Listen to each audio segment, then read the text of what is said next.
At 18, Caleb Durst had $31, a duffel bag that smelled like mildew, and a court document that said he was a thief. He wasn't.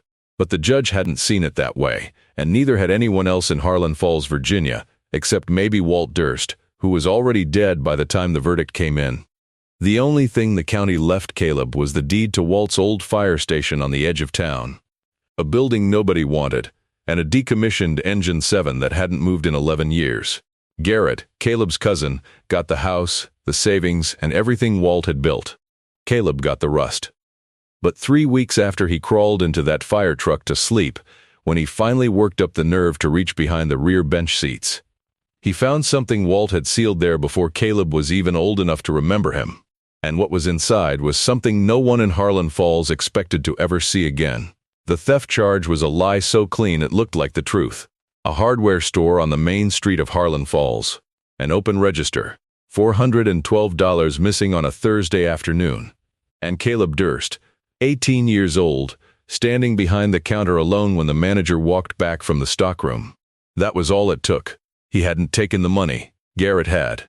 Caleb could see it as clear as the Blue Ridge ridgeline from the store's front window, his cousin slipping through the back door just before the manager came in, pocketing what he'd lifted from the till while Caleb was distracted by a customer asking about pipe fittings. But by the time Caleb turned around, Garrett was gone, and the register was open, and there was nothing in Caleb's hands except the wrong place at the wrong time. The store owner, a man named Blevins, had never much liked the Durst family to begin with. He called the sheriff before he asked a single question. Caleb's mother, Sandra, was sitting in the waiting room of a medical clinic when they called her. She didn't have a car, so she walked the 6 blocks to the station house in her work shoes, arriving with a blister already forming on her left heel. She was 41 and looked older, thin in a way that meant something, with dark circles under her eyes she'd had since Caleb could remember. She sat beside him on a metal folding chair and held his hand and didn't say a word until the deputy left the room. "Tell me what happened." He told her everything. About the customer asking about the pipe fittings. About Garrett walking in through the back. Which wasn't unusual because Garrett had a running tab at the store and Blevins let him come and go. About the 3 or 4 minutes he'd had his back turned, and then the manager walking in, and then the register. Sandra listened with her eyes closed. Garrett was there? He left before Blevins came back. Nobody saw him. She opened her eyes. "You told them this?" "They said I was making excuses." His mother pressed her lips together. Caleb recognized that expression. It was the one she wore when something was already decided and she knew fighting it would cost more than she had. She was a woman who had spent her adult life doing careful arithmetic on suffering, measuring what was worth resisting and what would only bleed her dry. She'd had practice. Their whole lives had been that kind of math.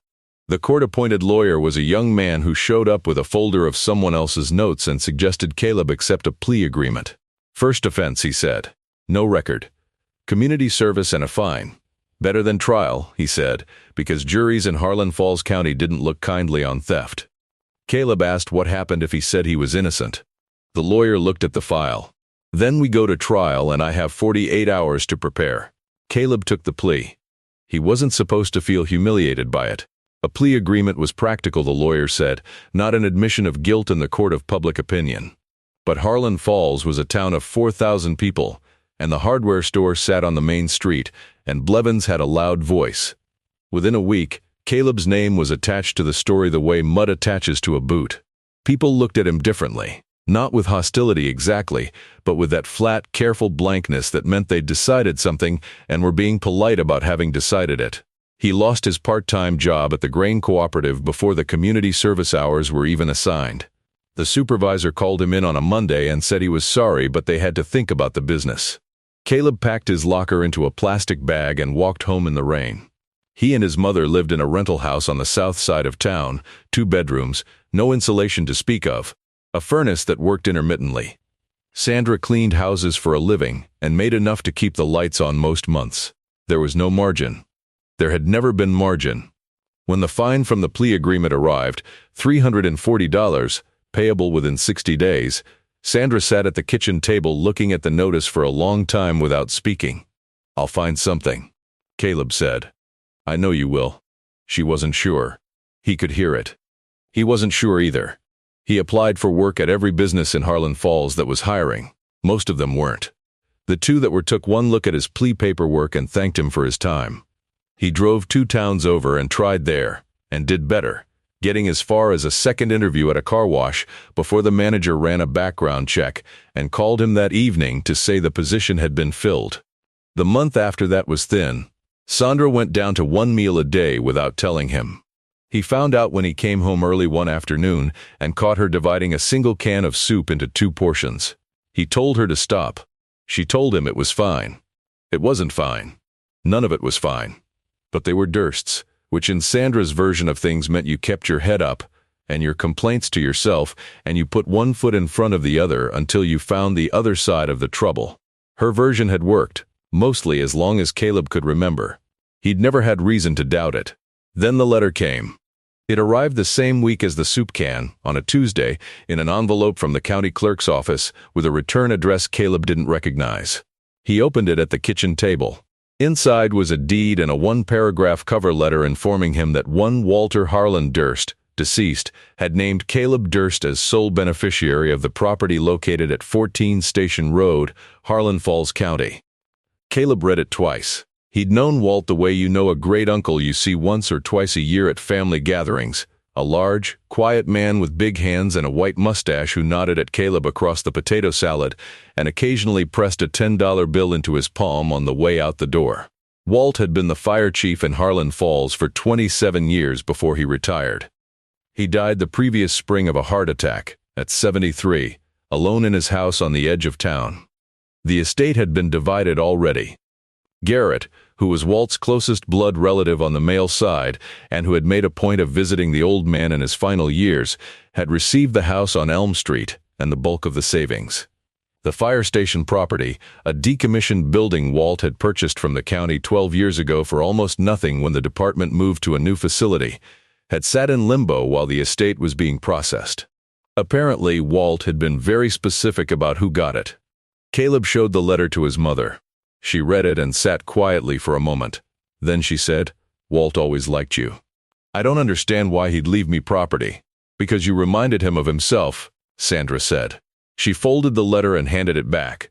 "And because he was the kind of man who did things quietly and meant them." Caleb had no idea what the property was worth. He drove out the next morning to look at it. 14 Station Road was at the edge of Harlan Falls, where the road curved away from the residential streets and headed toward the lumber mill that had closed a decade ago. The building was a squat concrete block structure with 2 bay doors and a small attached office.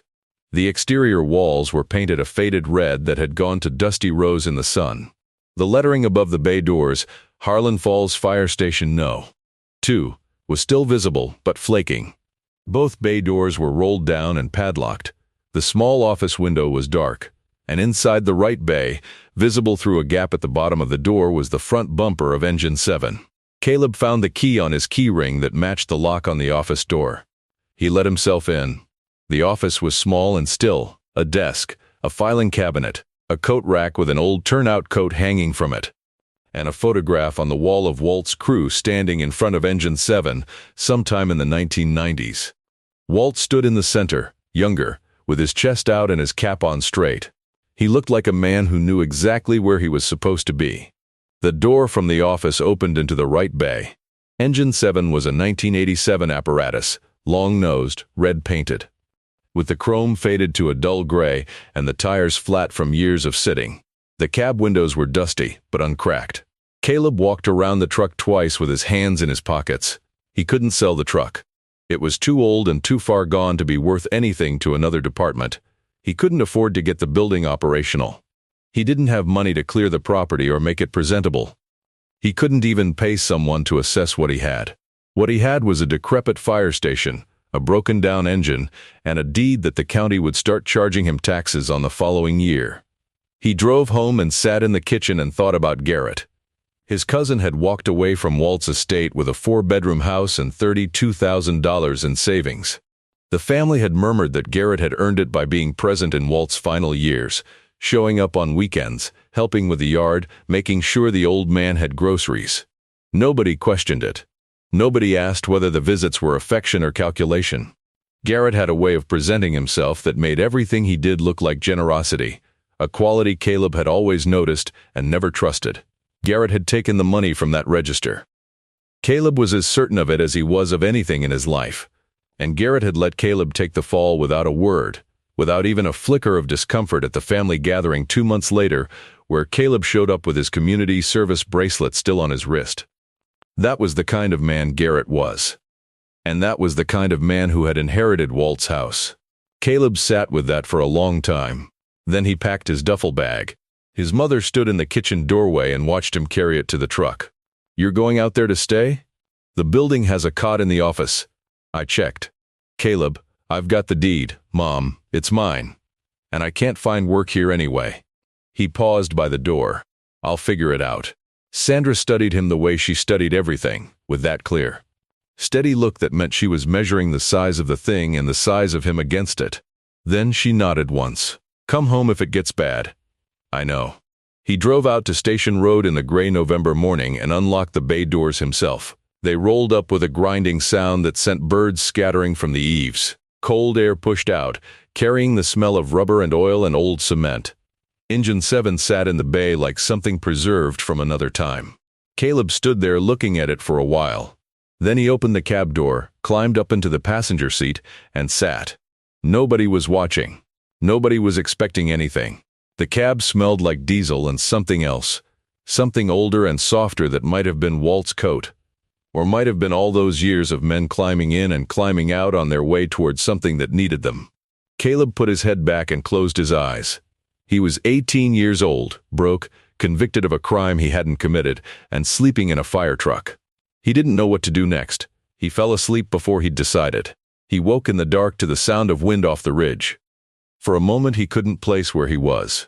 The seat beneath him was hard and the cold had settled into the cab while he slept.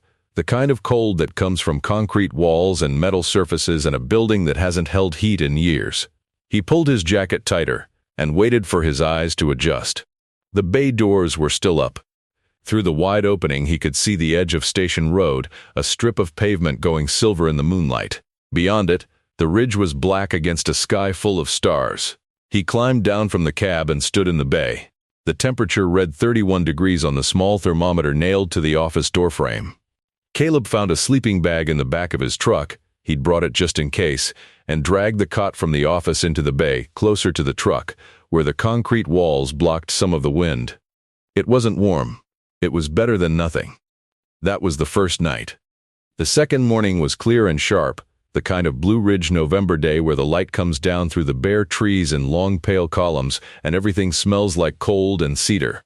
Caleb ate the last of the food he'd packed from his mother's house, 2 granola bars and an apple, and spent the morning walking the building. The structure itself was sturdier than it looked from the outside. Walt had kept the roof in good repair. The concrete block walls had no visible cracks. The bay floor was solid, the drain in the center clear. The office was dusty but intact, the filing cabinet locked, the desk cleared.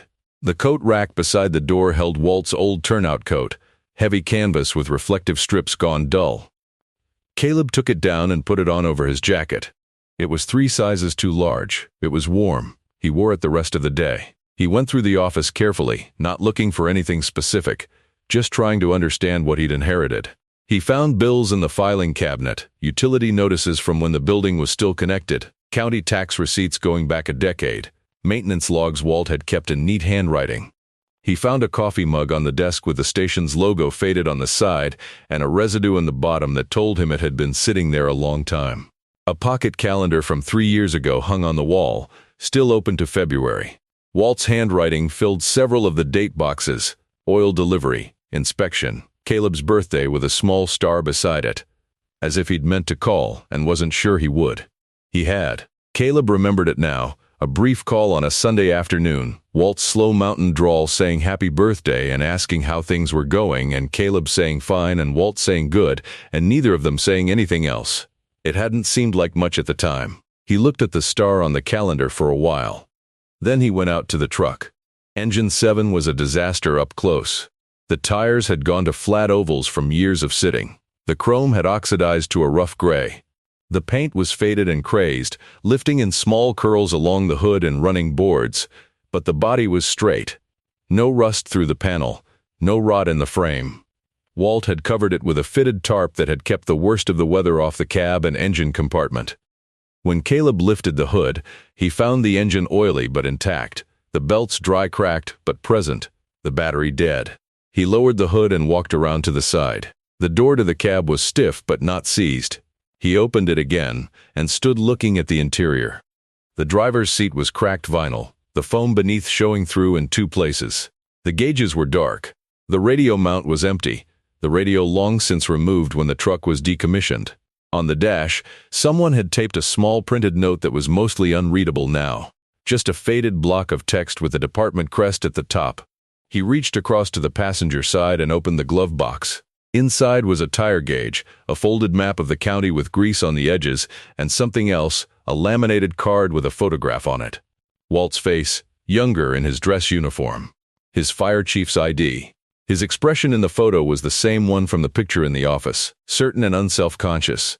A man who knew exactly what he was doing and why. Caleb set the ID on the dash. He climbed into the back. The rear seating area of Engine 7 was built for 4 firefighters, 2 bench seats facing each other, the kind that folded up for gear storage underneath. The seats were covered in the same cracked vinyl as the front, the foam showing through in similar places. Straps and handholds lined the walls. A hook board above the left bench was missing most of its hooks. The floor was scuffed aluminum plate. He sat on the right bench and looked across at the left one. Something about the proportions of the space felt off. He'd ridden in trucks before. Not fire trucks, but work trucks with similar bench configurations. And the depth from the seat back to the wall behind it was usually consistent. The left bench looked right. The right bench, the one he was sitting on, looked narrower than it should. He stood up. He pressed his hand against the seat back. It didn't flex the way foam cushion flexes. He found the gap with his fingers. A horizontal seam running the full width of the seat back. About 2 inches below the top edge. He worked his fingers in. The back panel wasn't connected to the seat frame the way it appeared. It was a separate piece, fitted flush, and it swung outward on a pair of hinges when he pulled. Behind it was a cavity built into the wall of the truck body. Caleb held the panel open with one hand and looked in. 3 things. First, Walt's fire chief badge. Not the laminated card from the glove box, the actual badge, heavy brass, with the eagle crest and the chief's star and Harlan Falls Fire Depth engraved across the arc. The pin clasp was open, as if Walt had taken it off his coat and set it down without fully closing it. Second, a tin of waterproof matches, the kind hikers carry, with a red flame painted on the lid. Old but sealed. Third, a folded sheet of paper, handwritten, with Caleb written across the outside fold in Walt's careful block letters. The letter was not finished. It began, Caleb, by the time someone reads this I suppose I'll have lost my nerve again. I've started this letter 4 or 5 times and never gotten further than a paragraph before I stopped. Your father would have said I was overthinking it. Maybe. Or maybe I just don't know how to say what I need to say without it sounding like something it isn't. What I want you to know is this. And there it stopped. Mid-sentence. Caleb sat in the back of the fire truck in Walt's too large turnout coat with the unfinished letter in his hand and looked at those words for a long time. What Walt wanted him to know. He pressed the letter flat against his knee. The paper was dry and slightly brittle at the folds, as if it had been there for years. Walt had sealed this panel, had put the badge and the matches and the letter here, and then apparently had run out of words, or nerve, before he could finish the thought. What Walt wanted him to know. Caleb looked at the badge. He picked it up and turned it in his hands. The brass was tarnished, but the engraving was sharp. A chief's badge meant something in a small town. It meant the kind of man you called when everything was on fire and you needed someone who wouldn't run. He set the badge on the bench beside him. He set the matches beside the badge. He folded the letter carefully and tucked it back in the cavity for now, where Walt had left it, because unfinished or not, it seemed like the kind of thing that belonged in the place where it had been waiting. He closed the panel. He sat for a while in the cold bay with the door of the truck open, the 3 objects on the seat beside him, and the stars beginning to show at the top of the bay door opening. He didn't understand what he'd found yet. Not completely. But he understood that Walt had put something here deliberately. That the panel hadn't been factory, hadn't been accidental. That someone had cut into the wall of this truck with a purpose. Walt had built this compartment, and he had left it for Caleb. The question was why. He slept better that night. Not because the cold had eased. It hadn't. He'd found another blanket in the office closet and draped Walt's turnout coat over the sleeping bag and was still waking up twice before dawn, but the waking felt different. Like the kind of waking that happens when your mind is working on something, not the flat, directionless sleeplessness of the week before. He was back in the cab by first light. The unfinished letter was the thing he kept coming back to. 4 or 5 times, Walt had written, starting over, never getting further than a paragraph. He'd put it in the compartment with the badge and the matches, which meant it wasn't garbage, wasn't discarded. He'd placed it there deliberately, even knowing it was incomplete, which meant the other things in the compartment were meant to speak too. Caleb looked at the badge. 27 years as fire chief. Walt had run calls on structure fires, vehicle accidents, grass fires, drownings, every kind of emergency that came through Harlan Falls County. He'd done it without taking credit, as far as Caleb knew. He wasn't a man who talked about what he'd done. He just did it, and showed up again the next time. He reached into the cavity again, more carefully now, and felt along the back wall with his hand. There was something he'd missed. At the far left corner, pushed back into the shadow, was a second object he'd taken for part of the wall in the dark, a small notebook, black-covered, held shut with a rubber band. He pulled it out. Walt's handwriting again, filling the pages from the first to near the last. Not a personal diary. Nothing about Walt's days or feelings or health. This was a different kind of record. Each entry had a date, a name, and a short description. March 7th, 1998, Patterson, Roy, took his truck in, found the brake line was almost through. Fixed it myself, charged him for pads only. Man has 4 kids and a wife on oxygen. Couldn't leave him on the road with that. April 22nd, 1998, Stokes, Dolores called about her furnace. Not a fire call, just cold. I know her boiler. Went over after shift. Relit the pilot and checked the valve. Refused coffee because she'd have stood there worrying about being a burden if I'd stayed. She's not a burden. May 14th, 1998, Kellerman boy about 10. Found him walking Route 7 in the rain. No coat. Gave him my spare from the truck and drove him to his grandmother's house on Sycamore. He didn't say where he'd been, didn't ask. Page after page. Walt had kept this record the way a person keeps a log of what they've built, quietly, without expectation of an audience. There were financial entries too, amounts he'd given or spent. $40 left in an envelope on the Morrison family's porch when their car broke down the week before Thanksgiving. $60 to cover the vicar's kids' school fees when his parents came up short. Small amounts, always specific, always noted with a name and a reason. Caleb turned to a page dated about 3 years before Walt died. March 2, the entry read, Sandra Durst, hospital, called in a favor with Carver at the medical center. Caleb's appendix. Surgery went fine. Billed the insurance what the insurance would cover and told Carver to write off the rest. The boy doesn't know. And Sandra won't tell him. She's too proud. That's fine. Some help works better when it's quiet. Caleb read the entry again. And then again. He'd been 15. Appendix. Sudden. The kind that had to happen fast.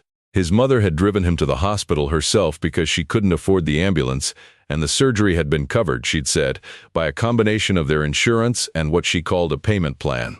Caleb hadn't questioned it.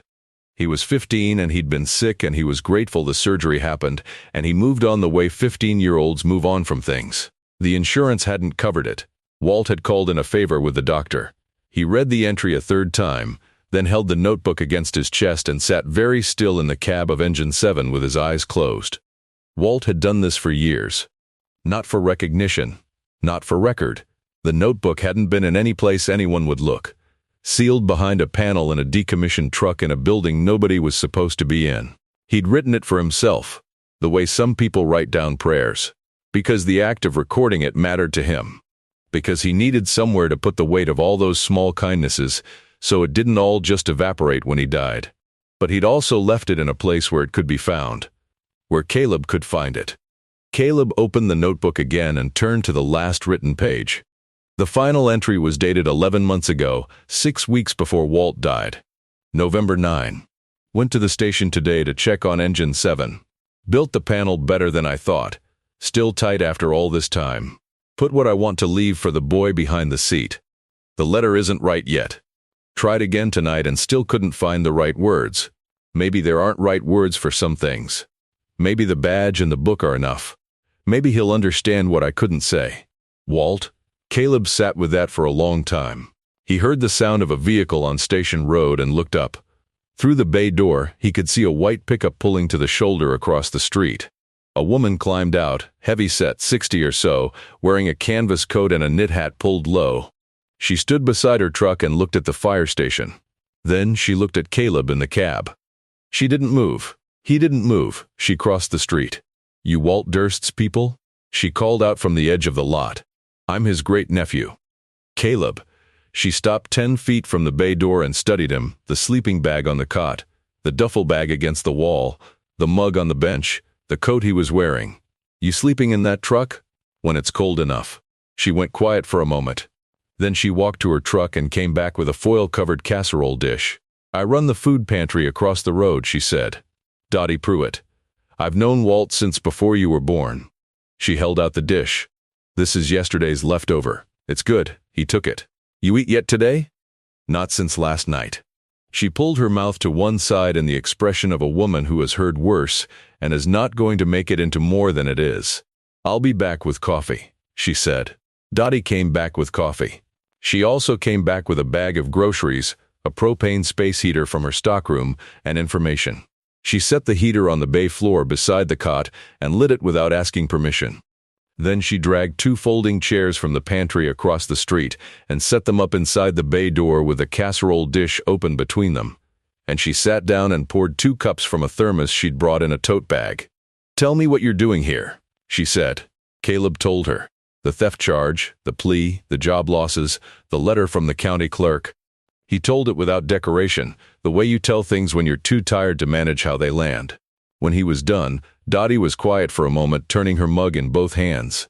"The hardware store thing," she said. "I heard about that. People around here talk." "I know. And it was Garrett?" He looked at her. "I can't prove it." She made the same expression she'd made about him not eating. "You don't need to prove it to me. I've known Garrett since he was in middle school." She paused. "Walt knew too." Caleb went still. "What?" "Not about the hardware store. That came later. But Walt knew what kind of man Garrett was growing up to be. He used to say Garrett had his grandfather's hunger for more than he was owed." Dottie looked out at the road. "Your uncle tried to do right by him anyway. Visited, included him, left him the house, thought maybe giving him enough would satisfy the hunger. Didn't work. It never does," Dottie said. But Walt was that kind of optimist. He believed the best about people even when the evidence was thin. She sipped her coffee. "He left you this place for a reason, Caleb." "What reason?" She looked at him steadily. "Because he thought you were the right person for it. And because he knew Garrett wasn't." A pause. "He told me, maybe 2 months before he died. Said he'd worked it out so the station went to you directly, not through the estate. Said you'd know what to do with it. I have no idea what to do with it." "No one does at first," Dottie said. "That's the wrong starting question." He looked at her. "What's the right one? What does the town need?" She said it as a statement, not a question. Walt always started there. She left him with the heater and the remaining coffee. He watched her cross the street, a wide, unhurried woman who moved with the confidence of someone who had been useful in this neighborhood for a long time. The food pantry was a low brick building with a hand-painted sign in the window. Through the glass he could see shelves of canned goods and paper bags lined up along the far wall.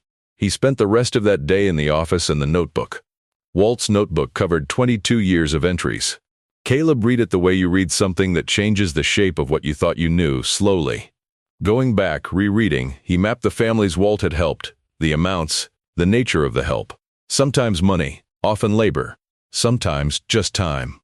Walt had sat with people who were sick and driven people who couldn't drive, and fixed things that would have cost more than people had, and never once, as far as Caleb could tell, asked for anything in return or told anyone what he'd done. There was an entry for almost every family Caleb had grown up knowing. There was one, repeated across several years, for his own mother, Sandra Durst. Various dates: a tank of heating oil in January when the account ran dry, Groceries left on the porch 3 times one winter when Caleb was 7 and Sandra had gotten sick and missed 3 weeks of work. A car repair in 2012 charged to Walt's account at the shop on Main Street with a note saying not to tell her who paid it. Caleb set the notebook down. He went back to the fire truck and sat in the cab for a long time with the bay door open and the November air coming in off the ridge. Walt had watched over his mother for years. Quietly, without credit, the way you watch over something that matters to you when there's no other word for what it means. Caleb had grown up thinking they were just lucky, that things had a way of working out, that the emergencies always resolved, that somehow there was always just barely enough. He understood now that luck had nothing to do with it. There had been a man. There had been Walt. He heard a truck on the road and looked up. Dottie's white pickup was pulling into the lot, and she wasn't alone. There was a man in the passenger seat, thick-shouldered, in his 70s, with a white beard cut short and the slow, deliberate movements of someone who has done physical work all his life. He climbed down from the truck carrying a toolbox. "This is Burl Haney," Dottie said. He was on Walt's crew for 16 years, retired the same year Walt did. Burl Haney looked at the building, then at Engine 7, then at Caleb with a measuring look that wasn't unfriendly. "The bay doors need new rollers," Burl said. "Left one sounds like it's about to bind up for good. You got a ladder?" In the truck, Burl got to work without further conversation. In the next 2 days, 4 more people came. A woman named Lynette, who worked at the County Historical Society and had a spare propane tank she didn't need anymore. A man named Douglas who drove a delivery truck and came in on his day off because, he said, Walt had vouched for him to get the job 10 years ago when his record had looked like it might cost him the position. A teenage boy named Marcus, maybe 16, who appeared one afternoon with a broom and swept the entire bay without being asked, and then went home. His mother called that evening to tell Caleb that Walt had helped their family 3 times and they wanted to do something. Caleb didn't know what to say to that. "Just say thank you," Dottie told him afterward, sitting in the bay with her coffee. "People need somewhere to put their gratitude." Walt understood that. If you don't let them give it, they carry it around and it gets heavy. On the 4th day, the county inspector came. He arrived in an official truck, walked the property, checked the building permits, and spent 20 minutes in the bay looking at the floor drain and asking about the underground fuel storage tanks. Walt had kept the old tank system in place even after decommissioning, which was allowed under the permit at the time, but the inspector said the tanks needed to be assessed before any kind of commercial operation could use the property. "What does that mean?" Caleb asked. The inspector pulled out a form. "It means you need a certified inspector and a clearance report before you can sell fuel or open the bays to the public. The clearance runs $3,800 if everything checks out clean. If there's contamination, you're looking at remediation costs on top of that." Caleb didn't have $3,800. He had $46 in his account. He thanked the inspector and walked back to the bay and sat on the cot. $3,800. He looked at the notebook in his hands.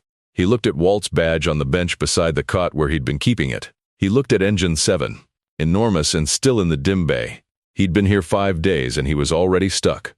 Dottie came by at 4 o'clock, as she had every afternoon. He told her about the inspector. She sat with it for a moment. "Who did you call?" "I haven't called anyone yet." "Call Greer Environmental Services. Tell them you're Walt Durst's great-nephew. Walt helped Lou Greer's family 3 times. I know because I was there for one of them."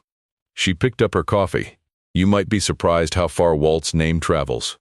He called. Lou Greer picked up on the second ring. When Caleb gave his name and the address, Lou went quiet for a moment. "Walt Station," he said. "Yes, sir. Walt helped my son get clean. Back in 2009. Drove him to the facility himself, paid the first 2 weeks out of pocket because the insurance had a waiting period. Never said a word about it to anyone." A long pause. "I'll have a crew there Wednesday. Don't worry about the fee until you're on your feet." Caleb sat with the phone in his hand for a long time after the call ended. The assessment came back clean. The tanks were sound. And what came next is the reason I wanted to tell you this story. If you're still with Caleb right here, hit subscribe, because what's waiting on the other side of what he found next is something Walt spent years building without anyone ever knowing it was there. The clearance certificate arrived on a Thursday morning. Caleb held it in both hands on the bay floor. Dottie was there. Burl Haney was there, having become a regular presence in the last 2 weeks. showing up most mornings with tools and leaving most evenings with work done. Marcus had become something close to a regular too, appearing after school 3 or 4 days a week to sweep or wash windows or move things Caleb asked him to move. Clean tanks. Good structure. Bay doors that now rolled up smoothly. A furnace in the office that Burl had gotten running on the 3rd attempt. Caleb could open the bays. He couldn't sell fuel yet. That would take more permits and more money, but he could open the repair bay and work on vehicles, which was what he knew how to do. He'd grown up helping his mother's friends with their cars, had learned from watching videos and from a mechanic named Pritchard, who'd let him spend summer afternoons in his shop for 2 years when Caleb was in high school. He wasn't certified, but he was competent, and in a small town, competence carried weight. He set up the bay methodically, organized Walt's tools, which he'd found in a locked cabinet behind the truck, a full set in better shape than the building they were stored in. Cleaned the hydraulic lift, which was an older model but functional. Put a sign in the window of the office, open for repairs. Monday through Saturday. The first customer came the following Tuesday. A woman named Pearline in a 2003 Civic with a belt screaming loud enough to hear from the road. She pulled in tentatively, like she wasn't sure the place was real. "You open?" she asked. "I am. I heard about you from Dottie Pruitt." She looked at engine 7 visible through the bay door. "Is that fire truck for sale?" "No." She nodded without surprise, as if that was the right answer. "Belt's been going for 2 weeks. I keep putting it off." Caleb looked at the car. "Pull it in." He replaced the serpentine belt in 40 minutes, charged her for the belt at cost and nothing for the labor. She tried to leave extra on the counter. "Come back when something else breaks," he said. She did. 3 weeks later, with an oil leak that turned out to be a simple gasket. And she brought her neighbor, who had a different kind of leak in a truck that hadn't started reliably since the previous winter. The word moved through Harlan Falls the way news moved in small towns, without announcement, through the same invisible network that had delivered casseroles and firewood in those first weeks. By the end of the first month, Caleb was turning away work he couldn't fit in. By the end of the second, he'd paid back Lou Greer and bought a small space heater for the office, and paid his first month's electricity bill with money he'd earned himself. He wasn't prospering. He was operating, which felt like a different thing entirely from failing. Dottie brought 2 women from the food pantry one Saturday afternoon to help Caleb clean the station exterior. They pulled the kudzu off the east wall, not as much as at other old buildings. Walt had kept it trimmed back, and repainted the lettering above the bay doors. Burl sourced paint from somewhere Caleb didn't ask about. The lettering was a question. Durst and Durst. That was what Walt had painted there, Dottie said, when he'd bought the building. 2 names, because Walt had meant it to be shared with someone. He'd just never had a son or a nephew young enough to share it with. Until now. Caleb thought about it for a day. Then he had Burl paint it back exactly as it had been. Durst and Durst. He stood on the road and looked at it. The sign didn't tell him anything he hadn't already started to understand, but seeing it above the door made it real in a different way than reading it in a notebook had. Walt had planned for this. Had set this in motion years before Caleb was old enough to know what it meant. He went back inside. He put on coffee and got back to work. The letter arrived on a Wednesday. Caleb found it in the mailbox he'd installed on the office wall, a small metal box that had already started collecting utility notices, and 1 piece of encouraging mail from his mother, who had driven out to see the station 2 weeks after he opened, and had stood in the repaired bay looking at engine 7 with an expression that wasn't quite readable. The letter in the mailbox now was on legal letterhead. Harlan Falls County Probate Court. Durst Family Trust Re, 14 Station Road. He read it once at the mailbox, standing in the cold. He read it again at the counter inside. Garrett Durst had filed a motion contesting the deed transfer of the property. His attorney, a man named Abner Moss, argued that the property at 14 Station Road had been verbally included in the Durst Family Trust established by Walt Durst 3 years before his death, and that the written deed transfer to Caleb alone constituted either a mistake or a deliberate exclusion made under undue influence. The motion asked the court to reopen the estate and consider the property as a trust asset, which would make Garrett, as the primary trust beneficiary, entitled to half or more of its value. Caleb set the letter on the counter next to Walt's badge. Garrett had waited. That was the first thing he understood. Had waited until the station was open, until there was clearly something worth contesting, and then moved. Not because he wanted the building. Garrett had no interest in the building. He wanted what Caleb's presence there was establishing: the cleared tanks, the working bay, the location that would appreciate if the county's long-discussed road expansion ever materialized. Caleb had put work into this place and made it viable, and now someone wanted to collect. He called Dottie. She came over in 20 minutes and read the letter at the counter. "Garrett," she said. "His lawyer." She folded the letter and handed it back. "Do you have the original deed?" "In the filing cabinet." "And Walt's will?" "Also in the cabinet. He left everything in there." "Then you need to talk to someone who knows probate." She looked at the ceiling for a moment. "There's a man in town, Ernest Veal. Retired now, but he practiced law for 40 years and he's sharper than most of the active attorneys in the county. He lives on Cedar Hill Road." She looked at Caleb. "He has a truck Walt worked on for free for the last 8 years." Caleb drove out to Cedar Hill Road that afternoon. Ernest Veal was a small, white-haired man in his mid-70s who answered the door in overalls and reading glasses. He invited Caleb in without surprise, as if he'd been expecting the call, and listened to the full situation with the focused, patient attention of someone who knows exactly what he's doing. He read the letter from Abner Moss. He read the deed and the will. He put them on the table side by side and folded his hands. "The verbal trust argument is weak," he said. "A verbal inclusion in a trust isn't legally binding unless it was witnessed and notarized. Was there any written amendment to the trust that included this property?" "I don't know." "Is there a way to find out?" "I can pull the trust documents from the county record." "If the property isn't in there, Moss is arguing based on nothing." Veal studied the deed again. This transfer was handled cleanly. Walt had a deed drawn, witnessed, and filed before he died. It's properly executed and properly recorded. The will reinforces it. Garrett has a case only if he can prove the deed was a mistake or that someone manipulated Walt into signing it.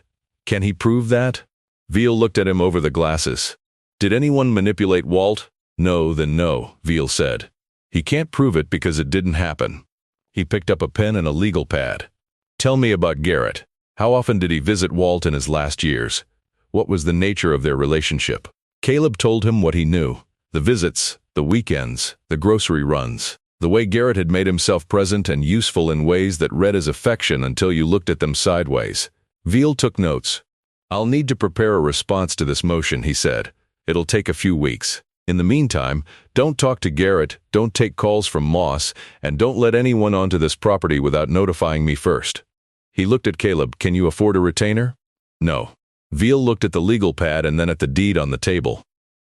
"Walt fixed my truck for 8 years. Wouldn't take a cent over parts cost."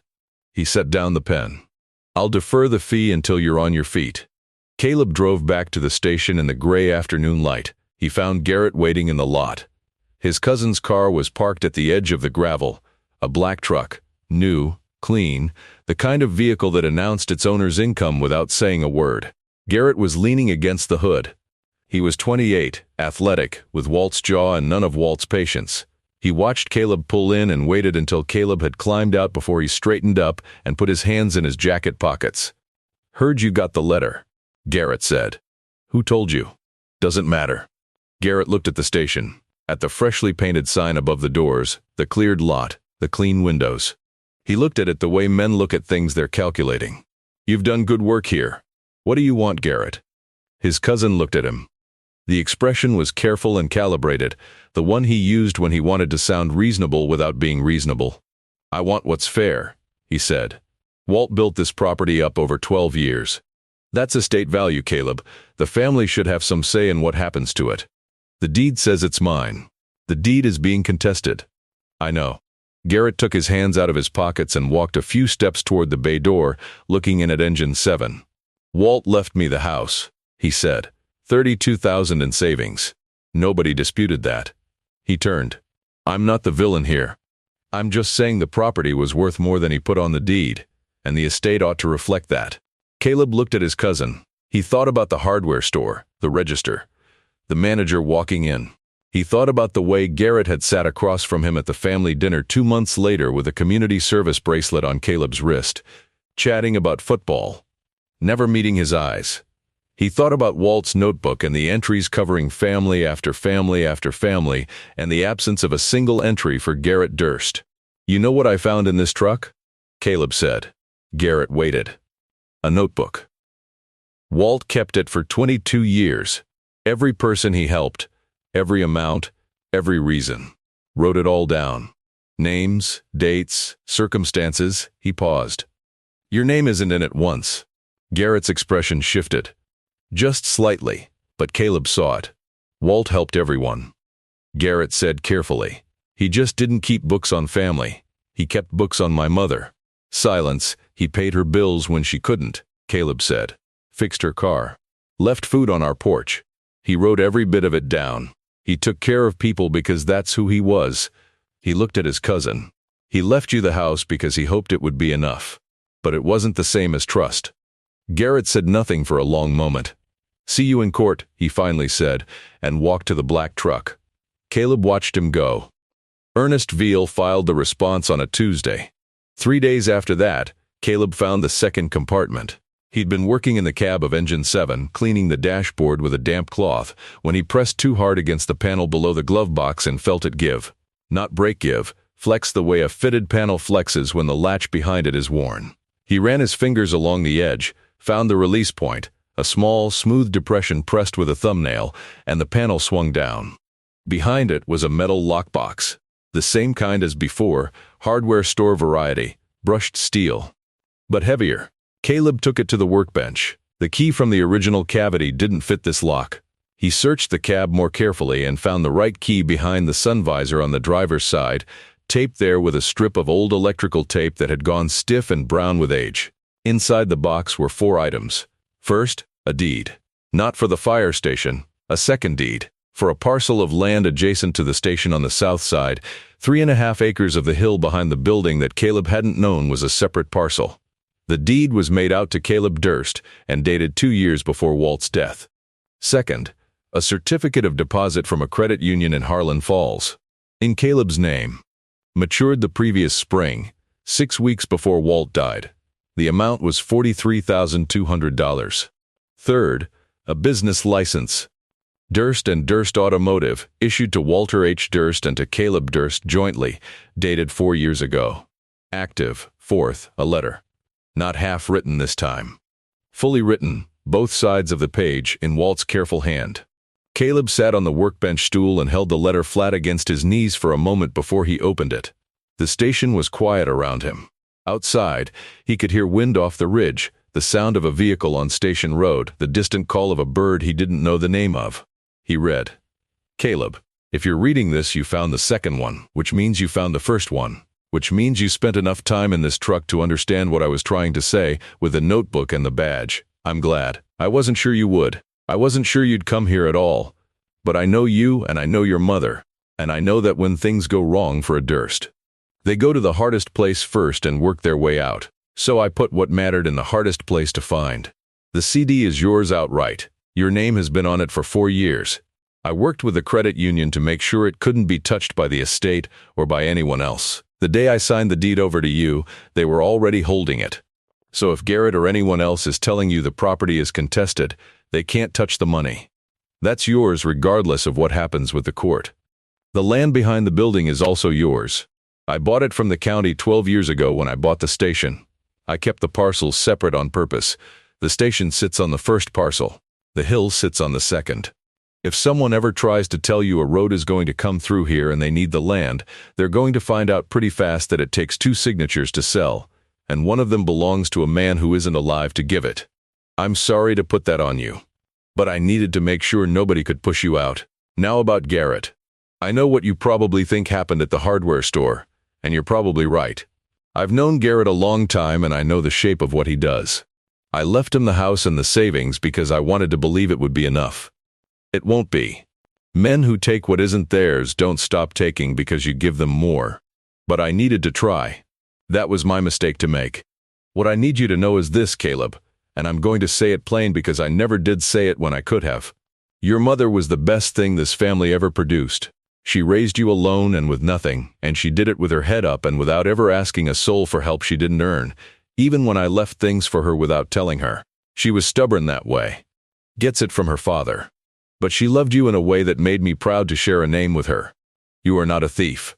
I don't know exactly what happened at Blevins' store, but I know you, and you are not a thief. If I could have been there when the charge came down, I would have stood in that courtroom and said so. I couldn't. I was already going by then, though neither of us knew it yet. But I want to say it now, even if it's from a page in a lockbox in a fire truck.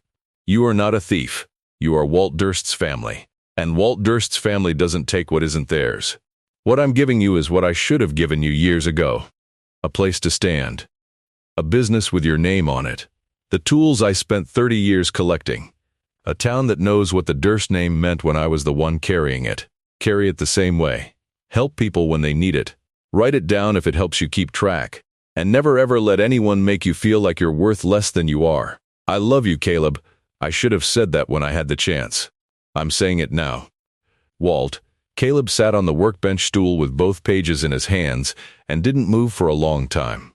The wind came off the ridge and pushed through the open bay door, and the station was cold and still and full. $43,200. A deed. A business license with his name on it. Walt had been building this for 4 years. Had set it in motion long before the estate, long before the court. Long before Caleb showed up with a duffel bag and $46 and no plan. He pressed the letter flat against his chest and sat in the cold bay and said nothing out loud because there was nothing to say out loud that would carry the weight of what he felt. He was there for a while. Then he heard tires on gravel. He folded the letter carefully and put everything back in the lockbox. He carried it to the office and locked it in the filing cabinet with the small brass key. Then he went to the bay door. Dottie was crossing the road. He waited until she was close enough to see his face. "There's a second compartment," he said. She looked at him for a long moment. "I know," she said. He stared at her. "Walt told me," she said. 3 months before he died. He said there was something in the truck for you. He said if you ever found it and came to me with a look on your face like the one you have right now, I should tell you." She walked past him into the bay and looked up at the truck. "He said to tell you that he meant every word, and that the coffee's usually better if you let it brew the full 4 minutes instead of 3. She looked at Caleb. "He said you always rush the coffee." Caleb laughed. It was sudden and real and surprised him. It was the kind of laugh that sounds like grief and relief at the same time. He let it be both. The hearing was set for a Thursday morning in February. Ernest Veal drove them both to the county courthouse in his truck, the same one Walt had kept running for 8 years. He brought 3 folders, the original deed, Walt's will, and a certified abstract of the Durst family trust document pulled from the county record. The trust, established 3 years before Walt's death, listed its assets explicitly. The fire station property was not among them. There was no amendment. No verbal agreement could be demonstrated. Garrett's lawyer had built a case on a claim that did not exist in writing. Caleb sat at the respondent's table and looked straight ahead.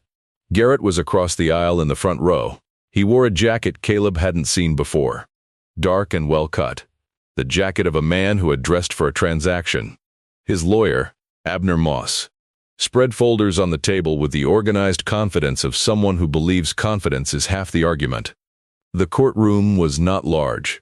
What made it larger was the number of people in it. Dottie was there. Burl Haney was there. Marcus sat in the back row between 2 adults Caleb didn't know. Lou Greer from the environmental firm was there, in the back corner.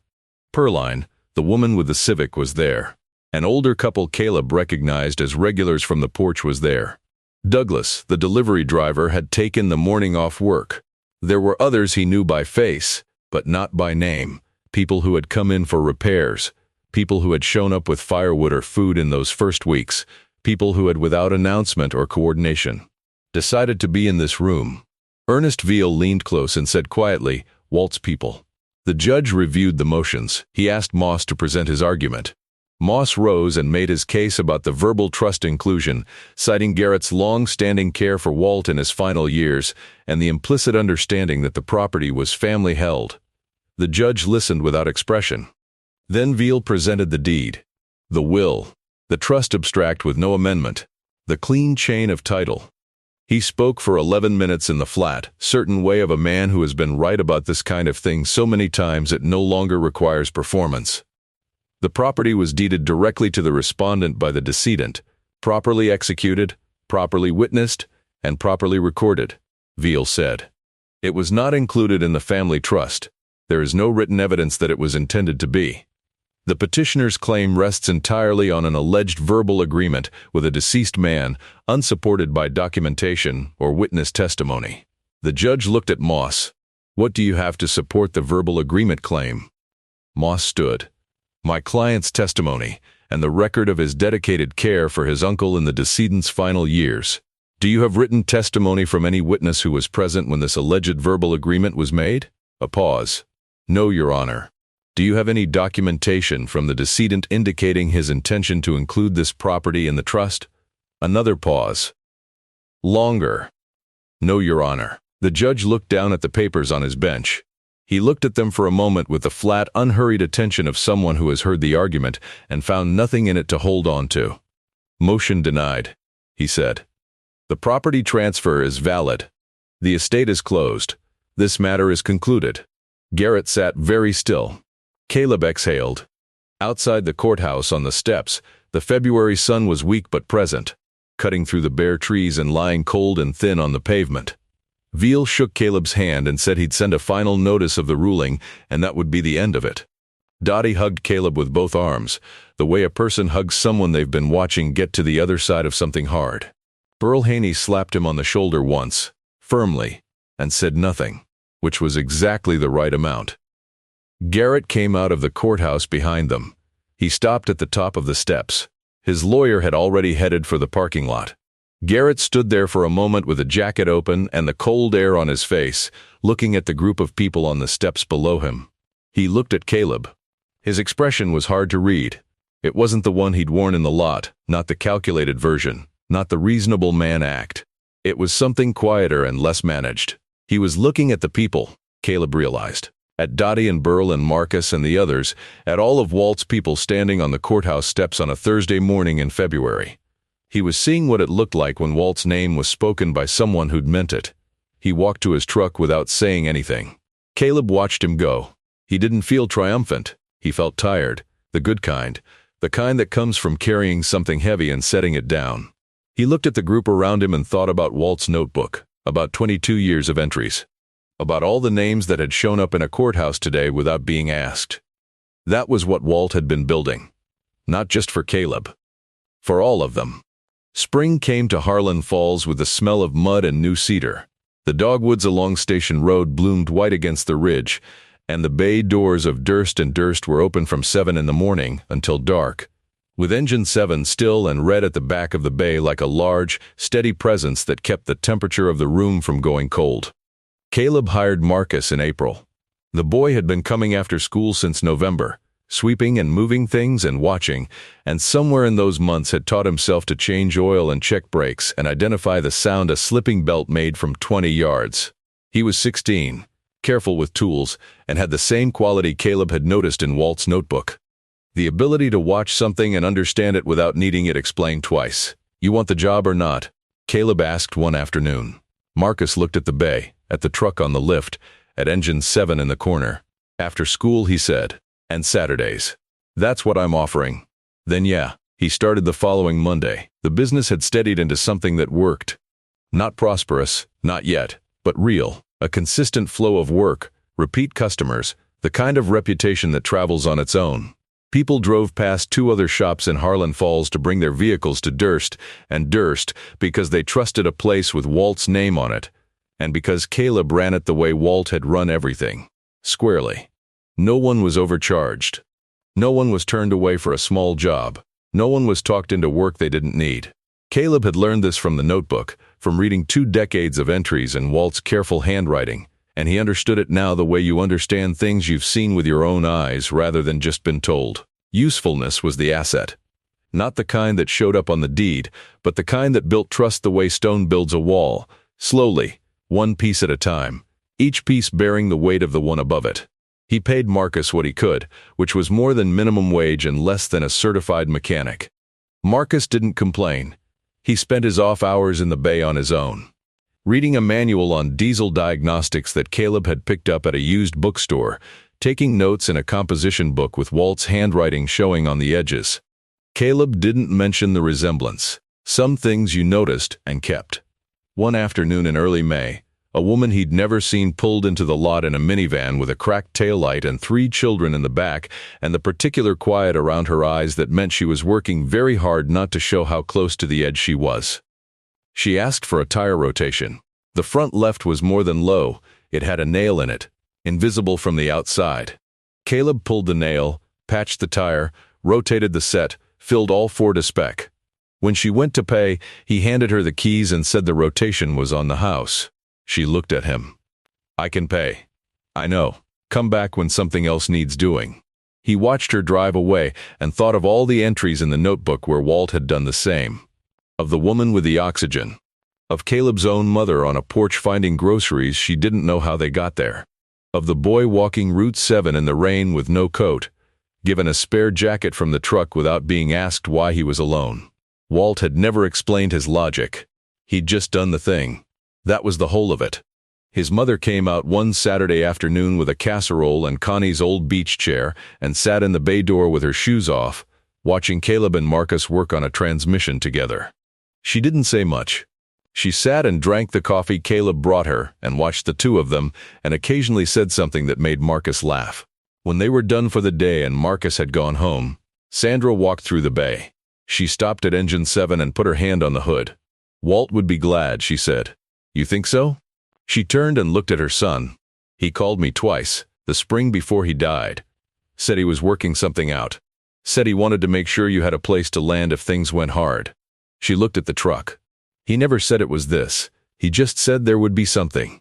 Caleb thought about the notebook, about the entry for Sandra Durst, multiple dates, all the small interventions stretching back through Caleb's childhood. "Did you know?" he asked. "About the things he left for us. The groceries, the car repair." His mother was quiet for a moment. "I figured," she said. "I didn't know for certain, and I didn't ask, because some things hold together better when you don't pull at them." She put her hand back on the truck. Walt understood that. He understood that some help lands wrong if you name it. That the point is just that it arrives. Caleb looked at his great-uncle's truck in the afternoon light. He'd spent months in this bay with Engine 7 and still didn't fully have the words for what it was. A monument, maybe. A record. A long, quiet argument against the idea that small men living small lives didn't matter. Walt Durst had never been famous. He'd never been wealthy. He'd run a fire department in a county most people couldn't find on a map, and then bought the building from the county and kept it going, because he believed in having something to offer. He'd died in a house on Elm Street, Garrett's house now, and his obituary had been 4 paragraphs in the county paper, but his name was on the sign above the bay doors. And the town had shown up at the courthouse. That was the arithmetic Walt understood. Not the balance sheet kind. The other kind. 6 months after the hearing, the dogwoods were gone, and the maples had started to turn. The bay was busy most days now. Marcus had his license. Dottie had convinced a local diner to let Caleb put a coffee urn by the front window on weekend mornings. And by October there were people sitting on the bench outside the office, with cups in their hands the way people sit in a place they've decided is theirs. Caleb still kept the notebook. Not to add to it, he kept his own version, a composition book with a green cover. Names and amounts and reasons. But he kept Walt's original in the filing cabinet with the deed and the letter and the business license, alongside the lockbox that held the brass badge and the tin of waterproof matches, and the letter Walt had never finished. The badge sat on his desk now, open on a small piece of felt Dottie had cut for it. He looked at it when he was working through something complicated. It didn't talk to him. It didn't need to. There was a Sunday in October when the ridge was gold and the air smelled like cedar and cold, and the kind of stillness that comes before the first frost. Caleb drove out to the cemetery on Barton Road and found Walt's grave, which was a flat stone with his name and his years, and the seal of the Harlan Falls Fire Department engraved at the top. He stood there for a while. He didn't have a speech. He hadn't prepared anything. He just stood in the quiet and let himself be there. He thought about the entry dated 3 years before Walt died. "I wish she'd come home. I wish she'd come home and let me teach her to change oil again." That was about Caleb's mother. But it could have been about Caleb. The door was always open. Walt had been keeping the door open for years, quietly, without expectation, maintaining the possibility of return the way you maintain a building you haven't given up on. Caleb had come home. That was what this was. He hadn't known it when he drove out on that November morning with his duffel bag and $46, but it was what had happened. The place had found its person the way places sometimes do, through nothing more deliberate than one man's faith that the right person would come eventually. He drove back to the station. Marcus was there, sweeping the bay in the afternoon light. Dottie was on the bench outside with a cup of coffee and a woman Caleb didn't recognize. The two of them talking in the unhurried way of people who are not in a hurry. The sign above the bay doors glowed in the low October sun, Durst and Durst. The truck was on the lift, a red Silverado belonging to a farmer from 3 towns over who'd heard about the shop from someone who'd heard about it from someone who knew someone Walt had helped. Caleb parked, walked in and picked up where he'd left off. In the filing cabinet in the office, the unfinished letter sat in its envelope. Walt had started it 4 or 5 times and never found the words to finish it. Caleb had read it many times. He understood it now in a way that didn't require the sentence to end. The way some things hold together better when you don't pull at them. He knew what Walt had wanted him to know. He'd known since the day he opened the panel behind the rear bench seats and found a chief's badge, and a tin of matches and a letter that stopped mid-sentence and still said everything. Some men leave money. Some men leave property. The rarest kind leave you a name worth carrying and the evidence that they carried it first, and trusted that you would know what to do with the weight. That winter, when a boy showed up at the bay door, 17, thin, backpack, nobody in Harlan Falls expecting him to survive, Caleb didn't ask many questions. He handed him the broom. He said, "There's coffee on. It's better if you let it brew the full 4 minutes." The boy looked at the station, at the truck on the lift, at engine 7 red and still in the corner. Then he took the broom.